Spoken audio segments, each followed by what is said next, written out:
Isang mapagpalang araw po sa inyong lahat. Ngayon po ay July 15, 2026, Miyerkules at atin pong ginugunita ang kapisahan ni San Buenaventura, Obispo at Pantas ng Simbahan. Ang ating pong unang pagbasa at pagninilay sa araw na ito ay hinango mula sa aklat ni Propeta Isaías, chapter 10, verses 5 to 7 and verses 13 to 16. Ito ang sinasabi ng Panginoon. Ikaw, Assyria, ang gagamitin kong pamalo at malupit na kasangkapan ng aking galit. Susuguin ko siya laban sa isang bayang tampalasan, sa bayang kinapupuutan ko, upang ito'y wasakin at samsaman ng lahat ng yaman, at yurakang parang putik sa lansangan. Ngunit wala ito sa kanyang isipan, hindi ito ang kanyang hangad. Ang layunin niya'y manira at magpasuko ng maraming bansa. Sapagkat ganito ang sabi niya, nagawa ko iyan pagkat ako'y malakas, marunong at matalino. Inalis ko ang hangganan ng mga bansa at sinamsam ko ang kanilang mga kayamanan at ibinagsak sa lupa ang mga nakaluklok sa trono. Kinamkam ko ang kayamanan ng mga bansa na parang kumukuha ng pugad ng ibon. Dinampot ko ang buong daigdig na parang dumadampot ng itlog na iniwan ng inahin. Walang pakpak na pumagaspas ni huning narinig. Makapagmamalaki ba ang palakol sa may-ari nito? Makapagmamataas ba ang lagari sa gumagamit niyon? Ang baston pa ba ang magwawasiwas sa may hawak nito? Kaya nga, ang magigiting niyang mandirigma ay pagkakasakitin ng Panginoon.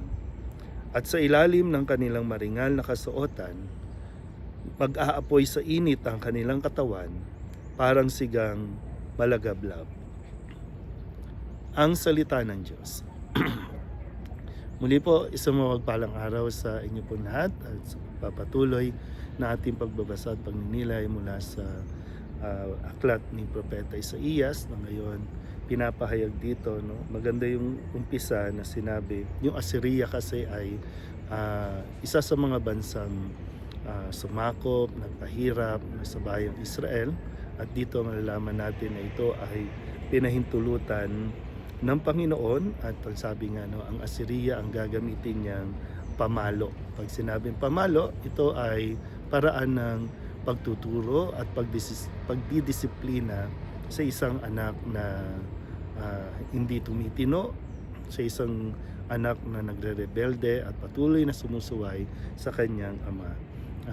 Dito nga rin ang sinasabing ang bansang ito, ang Assyria, magagawa nila ito hindi dahil malakas sila, hindi dahil sa makapangyarihan sila, kundi dahil ito ay ipinapahintulot ng Panginoon.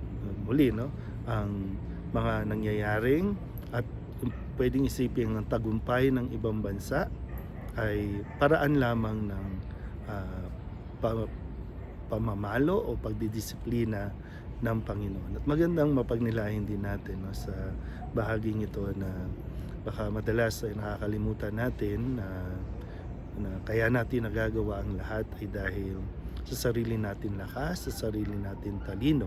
So huwag natin kalimutan na ang lahat ay nagagawa natin dahil sa kapangyarihan ng Diyos, dahil sa kagustuhan ng Diyos. Ang inihiling lang naman sa atin, yung manatili tayong tapat sa Kanya, manatiling anak na nangangailangan lagi ng kanyang ama. Ito lang naman yung tanging hangad ng Panginoon. So huwag natin kalimutan, huwag natin palakihin ating mga ulo na bawat tagumpay natin ay dahil sa sarili nating lakas. Bawat tagumpay natin para bang walang kinaunayan, walang kinalaman at walang ginawa ang Diyos dito. Kung nagkakamali tayo sa bahagi niyan, kung niisip natin kaya natin kahit wala ang Diyos. Muli po, isang mapagpalang araw sa inyo po lahat.